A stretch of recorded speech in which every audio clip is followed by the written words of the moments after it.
thème de ce soir, c'est intimité et pure conscience. Tout un programme.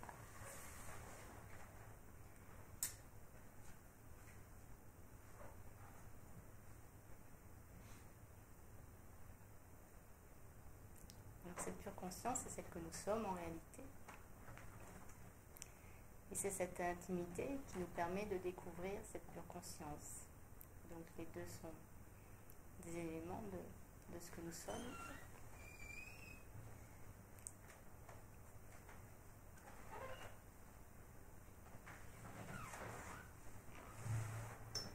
Et cette pure conscience, c'est ce qui se dévoile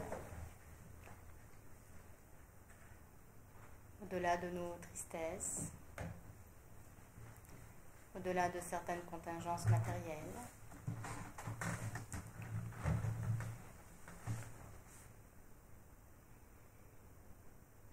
au-delà de certaines blessures, de ce que nous avons vécu comme blessure.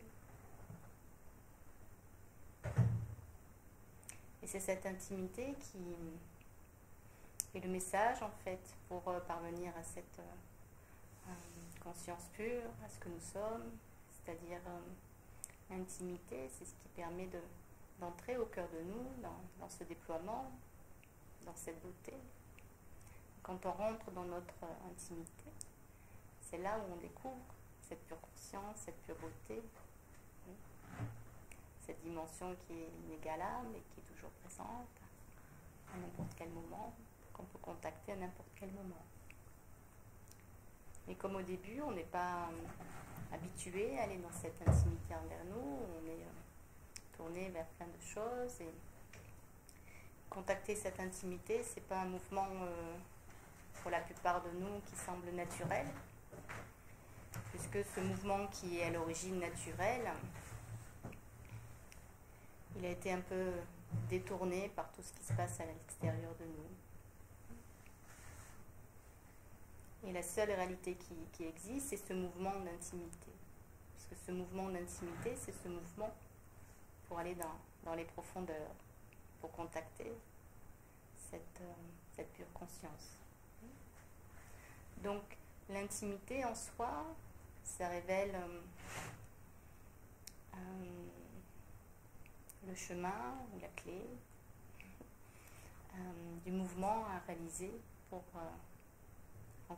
se rencontrer soi et rencontrer ce qu'on appelle cette pure conscience, cette dimension de nous la plus pure, cette dimension éternelle et cette dimension de confiance absolue. Tant qu'on ne contacte pas cette intimité, on va rencontrer beaucoup de peur. Parce que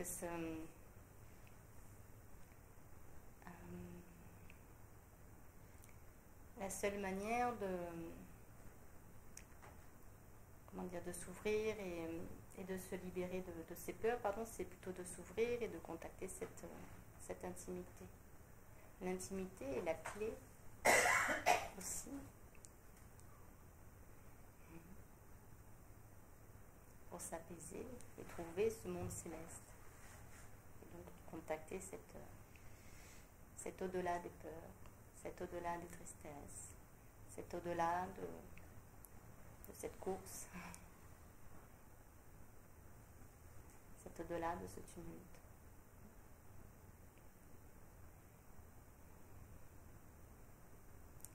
Alors c'est pas n'importe quelle intimité évidemment dont il s'agit, et c'est pas non plus n'importe quel mouvement dont on parle.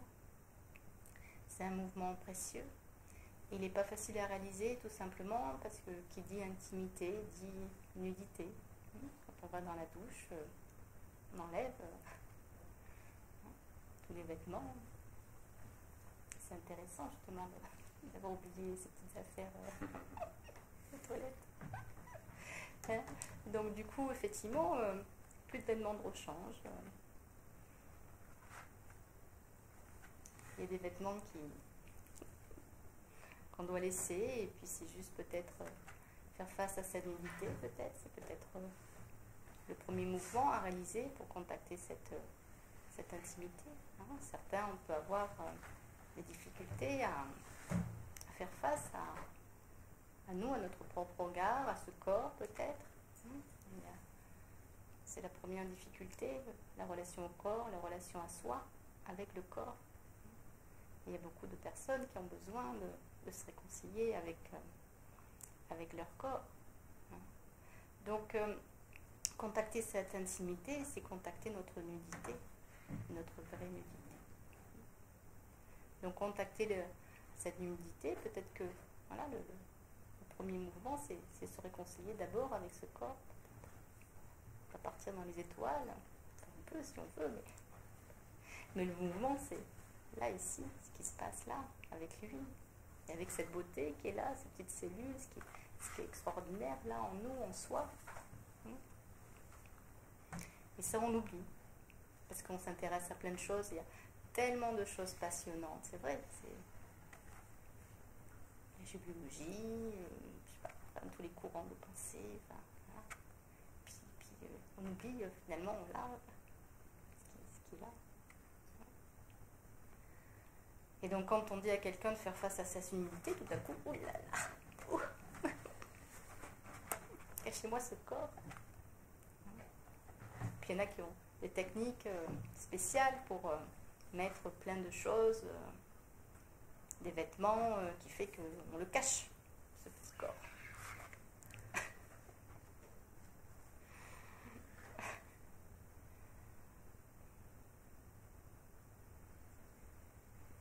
Alors c'est un petit peu ça qu'il s'agit avec nous, notre intériorité. Au-delà de cette nudité, c'est effectivement plonger à l'intérieur de nous, regarder simplement. Et regarder la beauté de cette imperfection. Parce qu'effectivement, un corps, il a des bobos, il a des cicatrices.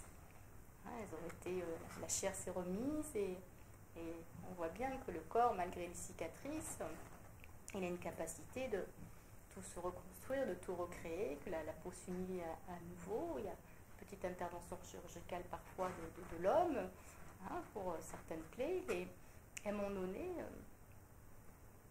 tout est cousu, tout est remis et puis le corps continue sa vie. Et pareil, il y avait une blessure de cœur à un moment donné, mais il y a quelque chose qui se passe et puis la vie, elle recoue, elle offre autre chose, elle offre de grandir, elle offre de s'unir. Et malgré les imperfections ou les cicatrices qu'on peut voir d'hier ou ce qui nous semble avoir été hier, on peut observer cette nudité et cette unité dans cette nudité.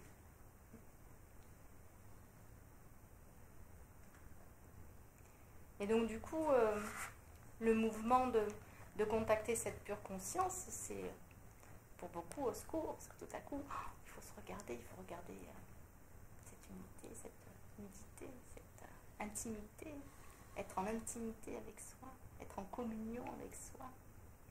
Alors que la plupart du temps, on trouve plein de choses à l'extérieur pour justement éviter à un moment donné de se retrouver avec soi dans notre petit cœur, tout simplement.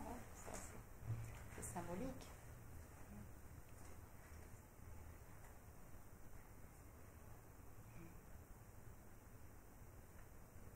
Alors qu'il dit nudité, il dit aussi dépouillement. Donc à quel moment, effectivement, on va arriver à se dépouiller de ces vieux vêtements ou des vêtements qu'on traîne depuis 2-3 jours ou depuis plusieurs mois. Ouais. Puis passer sous la douche. Et puis laver tout ce qui a plus besoin. Et s'offrir véritablement de laisser les vieux vêtements là où ils sont. Même si on les a portés pendant 1 jour, 2 jours, normalement, effectivement, on se change tous les jours, mais s'il y a des vieux vêtements, des vieux schémas qu'on a portés pendant des années, tous les jours, chacun de nous, on peut aller prendre la douche et se changer et offrir de nouveaux vêtements, offrir de rayonner dans notre réalité, cette nudité. Il y a une symbolique très forte dans le livre de Marie-Madeleine, justement. Il y a j'ai eu un énorme cadeau du musée du Louvre qui m'a offert une photo d'une statue de Marie-Madeleine. Donc cet archétype du féminin sacré, elle est représentée entièrement nue. Si vous voulez la voir au Louvre, elle est entièrement nue avec les cheveux qui recouvrent entièrement son corps. Je ne sais plus si sur la photo, elle est jusqu'au bout. Vous ne l'avez pas vue la photo? À la photo, je ne sais plus si ses cheveux sont jusqu'au bout des pieds. Non. Enfin, très long. Donc du coup, cet archétype du féminin sacré nous montre aussi. Mais la plupart de nous, on met des gants, on met des mitaines, on met plein de choses intéressantes, des jolis.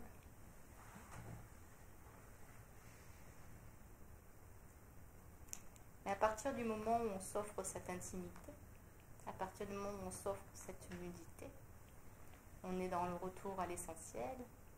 Et si on est dans le retour à l'essentiel, tout nous est offert pour contacter du coup cette conscience divine, cette conscience d'unité, cette unité que nous sommes. La séparation, elle n'existe pas vraiment, c'est juste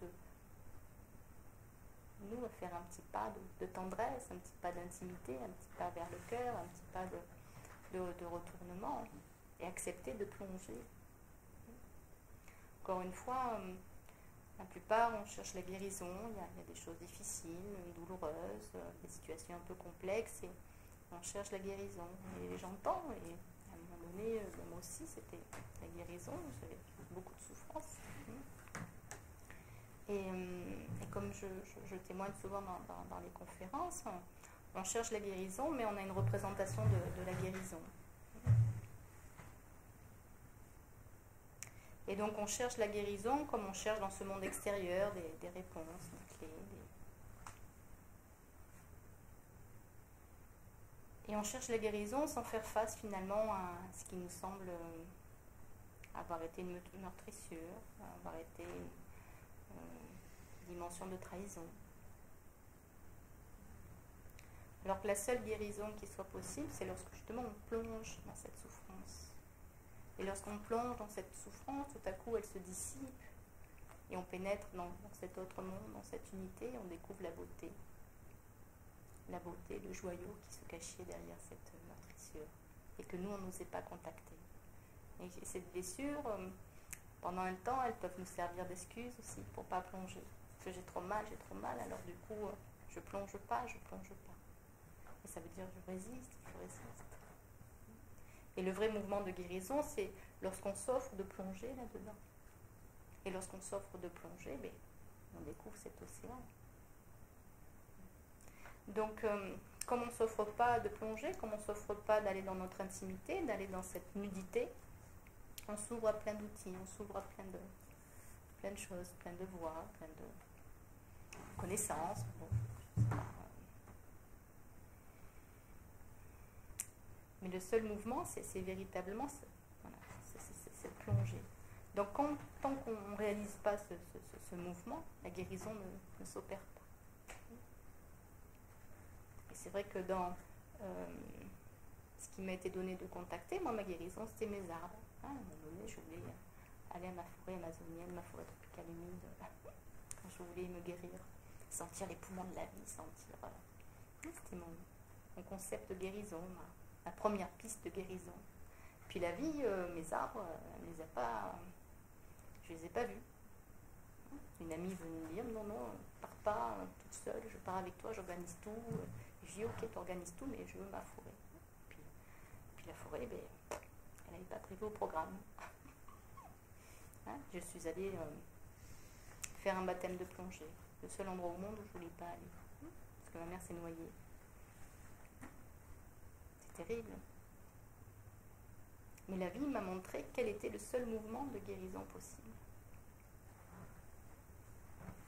Et là, du coup, effectivement, quand on plonge, si quelqu'un fait un peu de plongée sous-marine et est allé voir, c'est merveilleux ce monde. C'est merveilleux, ces poissons aussi merveilleux, tout ce qu'il y a au fond des océans.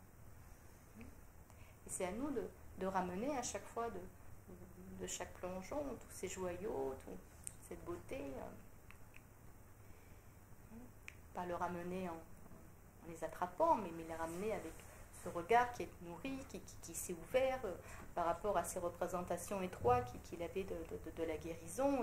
Et du coup, il y a quelque chose qui a été lavé. C'est pas l'eau de la douche, c'est l'eau de la vie.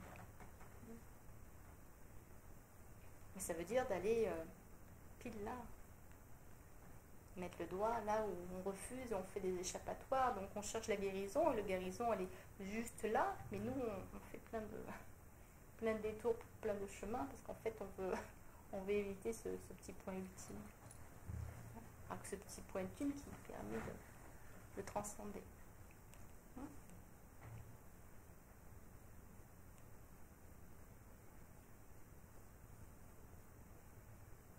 Et partout quand j'amène un voyage initiatique, c'est pour contacter la Terre.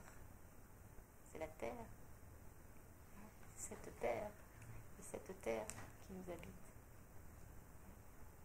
En allant contacter cette Terre, en allant dans cette matière, c'est là où se trouve la transcendance. C'est là où le ciel vient vous rejoindre. Et c'est là où cette unité apparaît. Parce que vous faites un avec cette Terre. Mais il faut d'abord contacter votre propre Terre. Et contacter la terre qui vous accueille, quelle que soit la terre sur laquelle vous allez.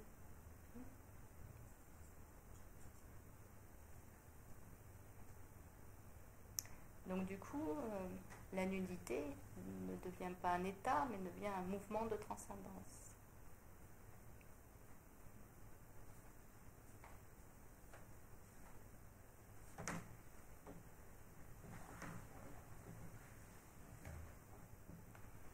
Alors j'ai quelqu'un qui m'a envoyé un petit conte ce matin qui a été écrit comme ça.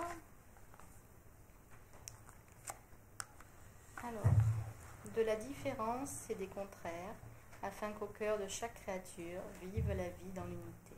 Afin qu'au cœur de chaque créature vive la vie dans l'unité. L'eau se trouva un jour en grande discussion avec le vent. Le vent dit à l'eau: l'humanité doit vivre par le vent, et ainsi ils auront de l'énergie. L'eau répondit: non, non, non, elle doit vivre de l'eau et des océans, et l'humanité survivra. Alors vint à eux la terre et le feu. Ils dirent ensemble: vous n'avez rien compris, c'est nous, la terre et le feu, qui sauverons l'humanité. Alors surgit de nulle part, dans un éblouissement de lumière, la quintessence du cinquième élément. Mes amis, ouvrez votre cœur et unissez-vous afin de montrer l'exemple, et ainsi vous offrirez au monde l'énergie ultime. Ils se regardèrent et d'un commun accord, ils décidèrent de s'unir, car ils reçurent ce merveilleux enseignement qui dit: Dieu a offert au monde la multitude et les différences, afin que l'union, qui seule procure la force, puisse naître sur terre, mais auparavant, elle doit naître.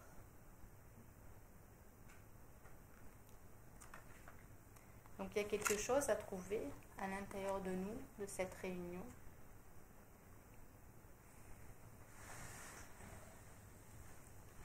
Et cette réunion passe par ce corps, passe par cette vie que vous êtes.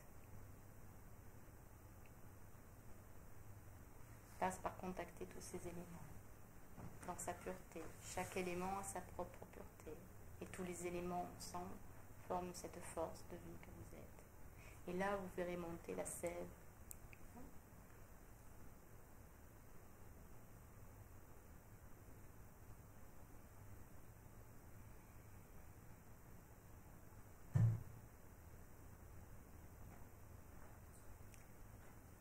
Et on avait abordé aussi le petit sujet qui était la simplicité.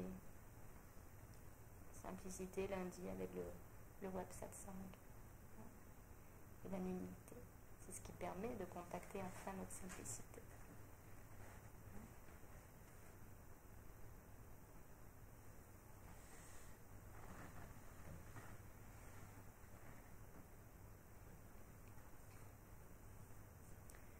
Donc du coup, la simplicité n'est pas un outil en soi, mais un mouvement qui vient de la nullité. Et en même temps, Si vous arrivez, vous, à simplifier, c'est-à-dire à vous dépouiller, c'est ça le mouvement de la simplicité. La simplicité n'est autre que le dépouillement. Donc à la fois la simplicité comme outil de dépouillement et à la fois la simplicité comme conséquence de ce mouvement de nudité. Et là, vous contactez, vous touchez le cœur de votre être, ce joyeux. Effectivement, sur Terre, ça demande parfois de faire des périples pour se rencontrer, pour arriver à un moment donné à dire stop peut-être à une forme de vie, à certaines conséquences et accepter véritablement de regarder cette beauté qui se trouve là, ce joyau qui se trouve là. Et nous, on est dans la confusion parce qu'il y a le mot orgueil qui vient. Comment moi je suis beau. Cette beauté universelle, la beauté de mes défauts, la beauté de mes erreurs, la beauté de mon chemin, la beauté de mes expériences. Mais à ce moment-là, c'est simplement l'âme qui vous susurre des mots d'amour. C'est pas de l'orgueil, c'est simplement l'âme qui vous accueille dans votre entièreté, qui vous accueille dans ce mouvement, puisque vous avez réalisé cette unité. Et derrière, et au-delà, c'est cette âme qui vous accueille tel que vous êtes. Et elle n'est que dans les réjouissances, puisque vous avez contacté cette nudité, puisqu'il y a quelque chose en vous qui s'est ouvert, de cette simplicité, et vous la voyez apparaître simplement là, parce qu'elle était toujours là. C'est tout ce qui nous encombrait, tous ces vieux vêtements.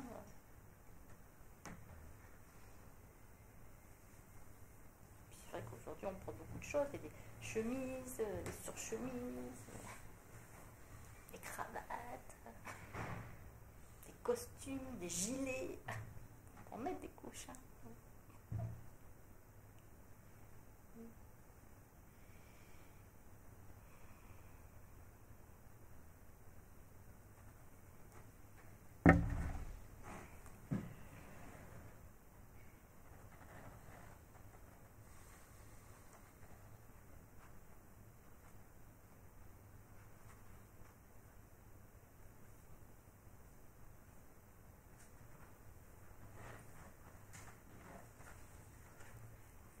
Alors du coup, le seul mouvement qui nous faciliterait, c'est accepter de nous accueillir dans notre beauté.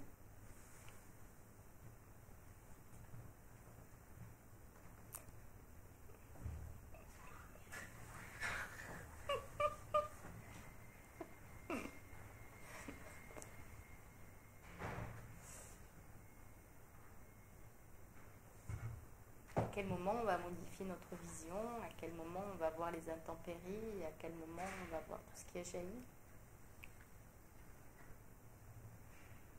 à quel moment on va voir les blessures, à quel moment on accepte de voir tout ce qui a été consolidé, solidifié, unifié.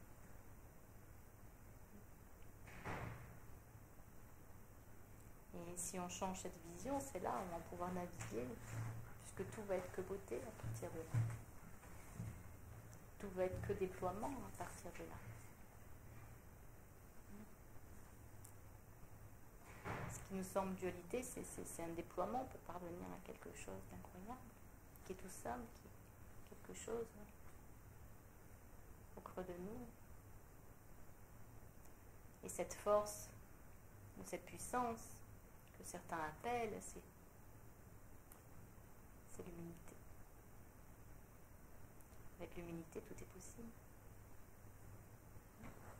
Et donc, il n'y a pas besoin de contacter des forces ou des puissances incroyables. Parce qu'avec l'humilité, vous allez être dans le discernement, parce que vous allez être plus humble, plus sensitif, moins intrépide, et vous allez pénétrer dans le cœur de la vie. Vous allez avoir une lecture véritablement plus juste.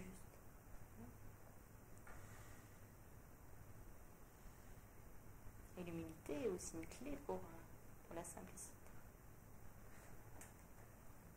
Il ne peut pas y avoir de simplicité s'il n'y a pas d'humilité.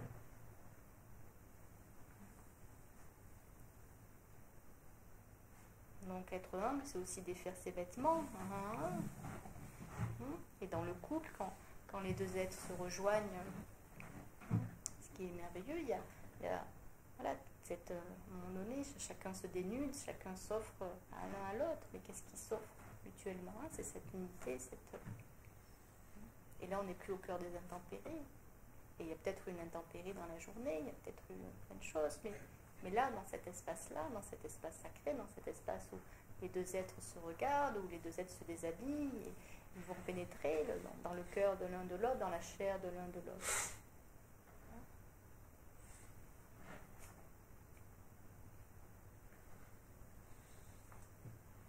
Donc finalement, ce mouvement du couple, ce mouvement de cette relation charnelle, de cette relation d'amour, c'est épouser l'autre dans la chair, c'est le mouvement de la vie. Et de là, il germe une naissance, de là, il germe une autre vie, il germe quelque chose de magnifique, un couple. C'est pareil avec la vie.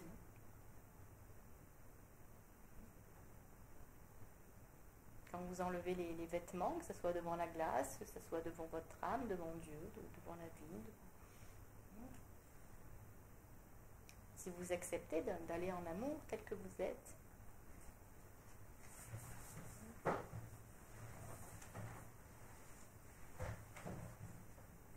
vous acceptez de vous donner tel que vous êtes, simplement, avec les défauts, avec une jambe un peu plus haute, un peu, je sais pas.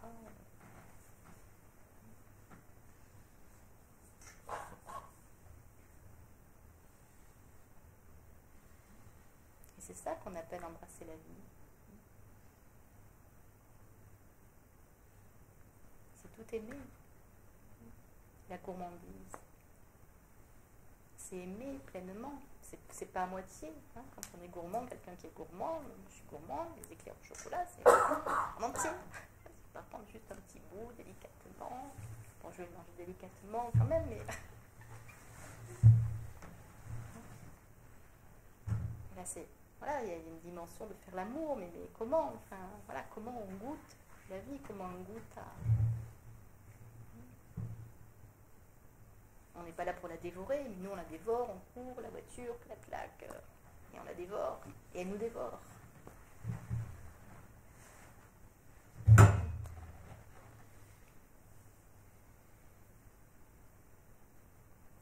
Et c'est pas la dévorer,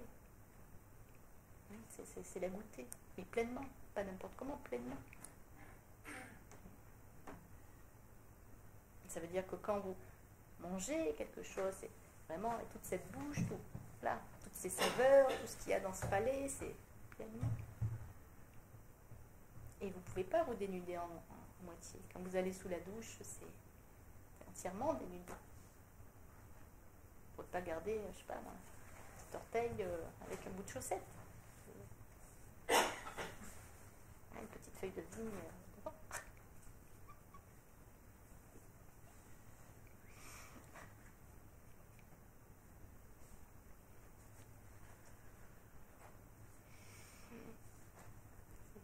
C'est le seul mouvement qui soit. Et à partir de là, vous naviguez comme vous voulez. Parce qu'à partir de là, vous avez contacté la joie.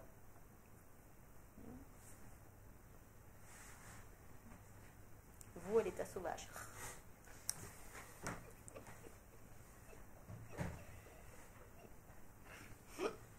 Mais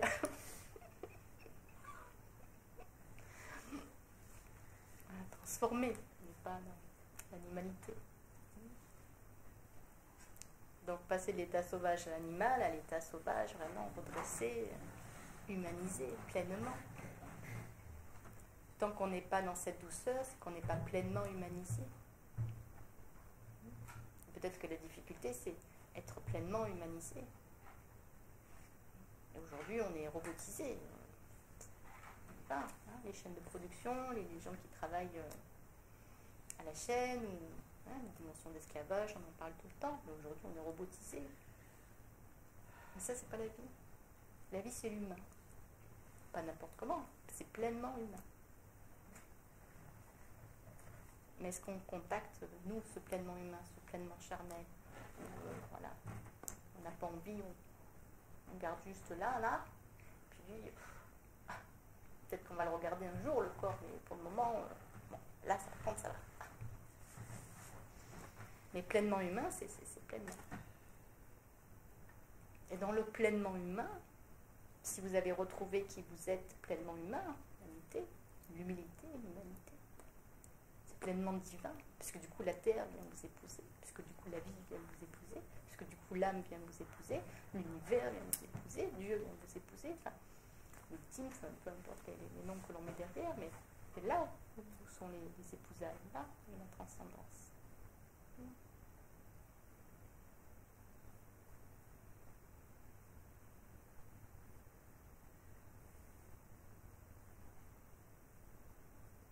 Mais nous, on vit la vie avec nos peurs. On a peur de tout.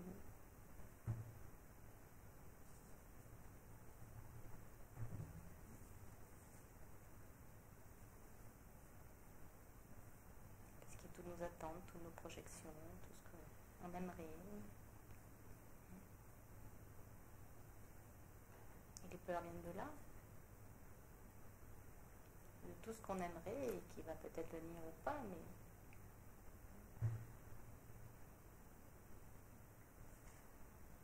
Alors quand on parvient à ce petit cœur, quand on parvient à cette nudité, c'est une telle beauté, c'est une telle réjouissance que on se dit, mais pourquoi je suis restée des siècles à être sur mon fauteuil, je sais pas, enfin, faire cette course intrépide. C'était un mouvement de mort qu'on faisait en fait. Mais le mouvement de vie, voilà, attention, ça... Finalement, le mouvement de mort, il ne nous effraie pas, parce qu'on le connaît, on navigue avec nos peurs. Et... c'est du connu, le mouvement de mort. Le mouvement de vie, c'est l'inconnu. Le mouvement de vie, c'est cette joie, mais cette joie pleine.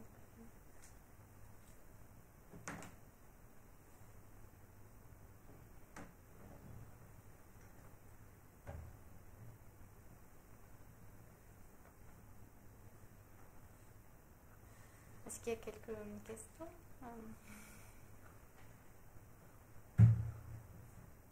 Tu parlais tout à l'heure de plonger dans nos souffrances et puis d'épouser la simplicité. Toi, dans ton cas, ça a été radical, tu as quitté ton travail, tu as eu vraiment une rupture importante. Ma question serait, est-ce que c'est possible de faire ça dans cette unité, dans cette simplicité, plonger dans nos souffrances avec réalité et courage, tout en restant dans le monde? Est-ce que tu aurais pu faire ça, tu penses, en restant dans ton travail, dans le milieu, avec les gens que tu fréquentais, tout ça? Est-ce qu'il n'y a pas une rupture, entre guillemets, un peu obligatoire? C'est pas une rupture, c'est juste la vie qui s'élargit. Mais il y a des gens de cette époque-là qui sont toujours présents. Mais c'est juste moi qui ai pris plus d'amplitude, enfin où la vie m'a offert plus d'amplitude. Donc dans plus d'amplitude, effectivement je ne pouvais plus tenir dans cet espace étroit. Mais je suis toujours dans le monde.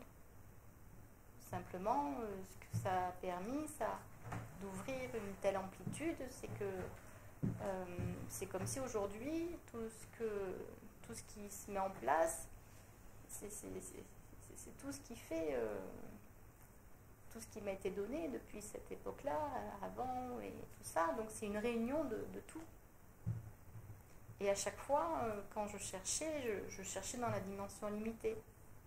À un moment donné, j'ai repris des études en ethnologie, spécialisation santé, parce que j'ai découvert le métier d'ethnologue, ça me semblait fou, ça ressemblait incroyablement à Carole. Voilà. Et l'ethnologue, vraiment tout ce qui correspond à Carole, et je me suis dit, bon, voilà, ma nouvelle carrière, tu vois, ethnologie, doctorat, 6 ans d'études, je suis partie. J'ai tout basculé, enfin tout bousculé pour ça. VAE, les juges, avec 6 professeurs, 6 ethnologues pour me faire entrer. Ils étaient tellement fiers qu'une jeune femme à 32 ans soit motivée pour l'ethnologie. Ils en revenaient pas. Tu gagnes pas ta vie. Il n'y a pas beaucoup aujourd'hui qui vont s'investir. Bon. Et donc du coup, je commence ma licence l'ethnologie, persuadée, voilà. On me dit, mais non, c'est pas ça, c'est pas ça, c'est pas ça, c'est pas ça. Voilà, donc c'est juste une amplitude, c'est juste une amplitude. Et donc du coup, effectivement, il y a une autre forme qui vient. Donc la question, ça serait plutôt comment conserver la forme que ça prend aujourd'hui et contacter cette guérison. Oui.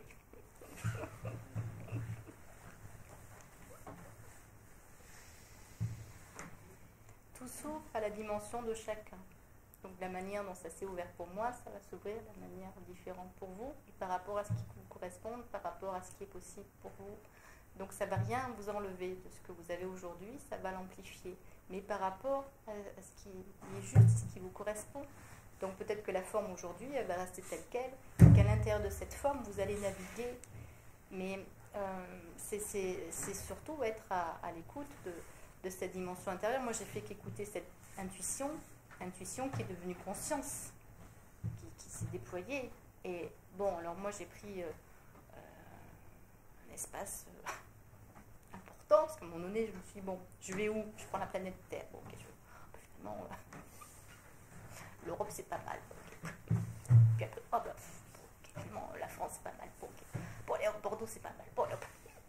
Donc, je reviens là où je suis. J'ai quitté, mais sans quitter. Mais donc, c'est peut-être aujourd'hui, je m'ouvre. Voilà. Donc, c'est peut-être simplement faire ce.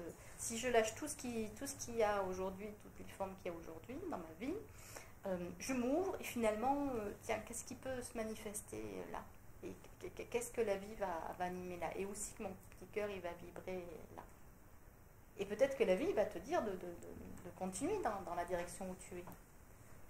Et va amorcer autre chose, va proposer autre chose. Mais toi, tu auras fait ce mouvement d'ouverture et dire peu importe la forme que ça prendra. Et je ne sais pas. Et à partir de là, voilà, à partir de toi, ce que tu as besoin, parce que la vie a pris la forme qui m'a été possible avec. Enfin, je ne sais pas, elle a juste proposé le meilleur. C'est juste moi qui n'en avais pas idée. Mais quand j'ai tout quitté, à la base, j'ai rien quitté. À la base, j'ai juste demandé à me challenger, à faire un challenge avec la vie et montre-moi qui tu es. Voilà. Montre-moi qui tu es. J'ai pas dit j'en ai marre de mon travail. J'ai pas dit je veux plus voir mes collègues. J'adorais mon travail, j'aimais. Donc il y avait une forme d'amour. Je juste vous demander, elle est plus. Voilà, alors montre-moi. Voilà. Comment il s'appelle? Je sais pas le dire. Bruce Tout-Puissant. Dans la référence, à un moment donné, il s'énerve dans son blanc, montre-moi. Puis on lui a dit warning, oui, paf, voilà. Il était tellement concentré sur sa question qu'il n'a même pas vu le mur qu'il a pris. Et après, il hurle, après Dieu, voilà, il n'en peut plus, sa copine, je ne sais plus trop quoi, elle a largué, le travail, ça ne va plus. Puis Dieu qui l'appelle. Bon. Donc j'ai quitté, oui, parce que bon, c'est le mot qu'on utilise, mais concrètement, j'ai pas quitté concrètement. Ça me plaisait, je me suis dit, c'est juste que c'est pas possible que ça soit limité comme ça. J'ai pris conscience, tu vois, qu'il y avait une limite là, et j'ai demandé, voilà, miroir, la caverne d'Ali Baba d'ouvrir la porte.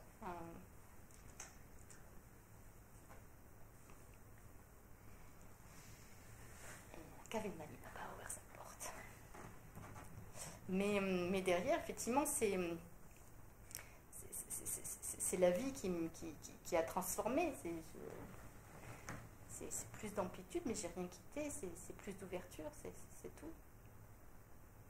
Et effectivement, voilà, mon dernier mon emploi de cadre, il est voilà, un peu plus haut Girard.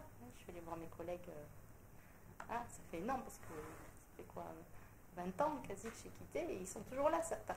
Ils sont là. Bon, alors peut-être qu'ils ont rencontré d'autres choses, faire des expériences différentes, ils ont sûrement une ouverture différente, je ne sais pas, je lui dis bonjour. Mais comment? La question, c'est comment arriver à être dans plus d'ouverture dans cette vie-là, voilà. Et est-ce que cette forme-là est toujours juste au jour d'aujourd'hui? Puisque la vie, c'est un ensemble immense et que tout nous est offert. Alors, est-ce que cette forme-là est toujours viable aujourd'hui? Donc, c'est à nous de nous interroger. Et puis, si c'est toujours viable, c'est toujours viable, et la vie va pas t'enlever. En fait, la vie n'enlève rien. En fait, la vie, elle fait juste amplifier, mais sur le moment, tu as l'impression qu'elle t'enlève. Parce qu'une fois que j'ai tout quitté, une fois que je me suis ouvert, et effectivement, pour s'ouvrir, je ne pouvais pas rester là, puisque là, j'étais avec les limites. Donc, il y avait le moule cadre, Paris, communication, agence, et je suis partie de ma valise à la main, et j'ai fait cadre, États-Unis, et j'ai cherché le même forme de travail dans un autre pays. Donc, j'ai juste fait l'horizontale, tu vois. Bon, ok. Et puis la vie m'a dit, non, c'est pas ça. Tu prends une direction, c'est sympa, mais c'est une première ouverture, et tu es en train de reproduire la même forme que tu avais, et c'est toujours pas la vie. Je cherche encore un peu plus. Et puis l'ethnologie. Non, mais ça, c'est une croyance que tu as. Carole, effectivement, c'est sympa, l'ethnologie, mais ça, c'est toujours pas Carole, elle était toujours à l'horizontale. Enfin, voilà, mais c'est pas ça. C'est la verticale. Puis, pof. Hein. Mais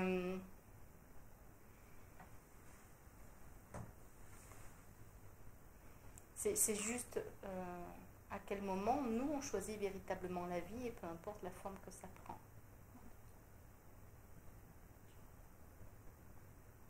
Et si on est là-dedans, là on peut rencontrer véritablement la guérison, et là tout peut se mettre en place, mais à partir de cette base-là, peut-être pas.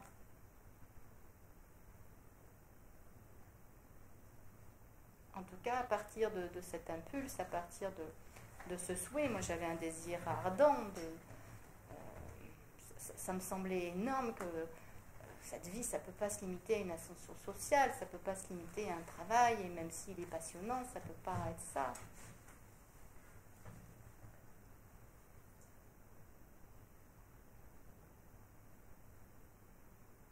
Donc c'est toujours d'interroger la vie, c'est pas interroger notre vie, parce que si on interroge notre vie, on interroge la partie limitée de nous.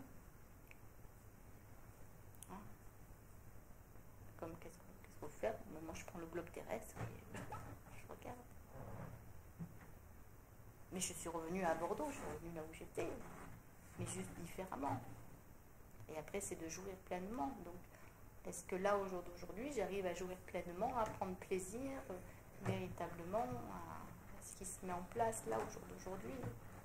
Est-ce que vraiment j'embrasse des deux mains ce métier, cette forme?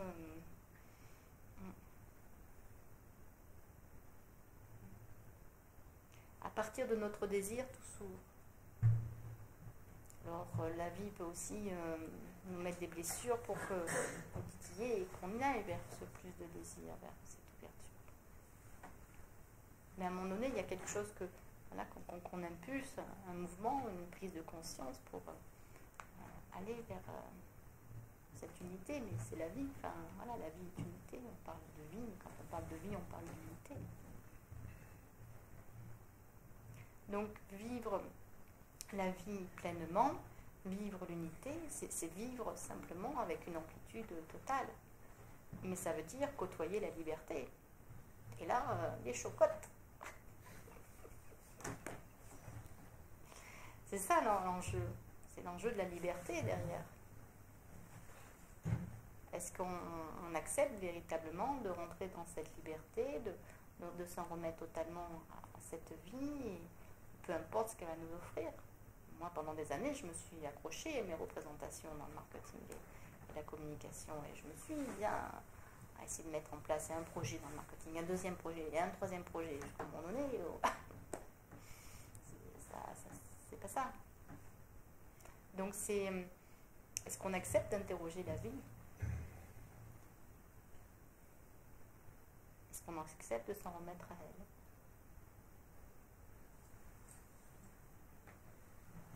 Une fois qu'un choix est fait, comment tu reconnais, toi, comment tu as reconnu que c'était le bon choix finalement? Quels sont les signes intérieurs?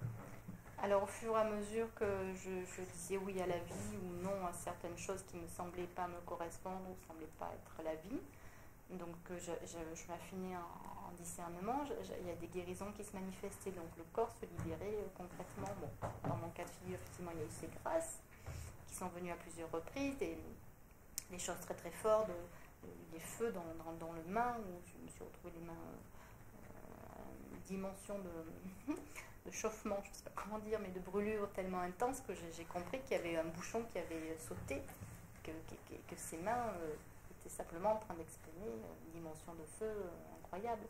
Donc à chaque fois, normalement, il y a quelque chose qui se transforme véritablement. C'est le seul élément. C'est physique aussi, c'est ça. Oui, c'est physique. Mais c'est à chaque fois, du coup, à chaque fois que le mouvement, que ça devient une information physique, on contacte véritablement notre corps tel qu'il est. On contacte l'alchimie de ce corps. Et ce corps devient alchimique.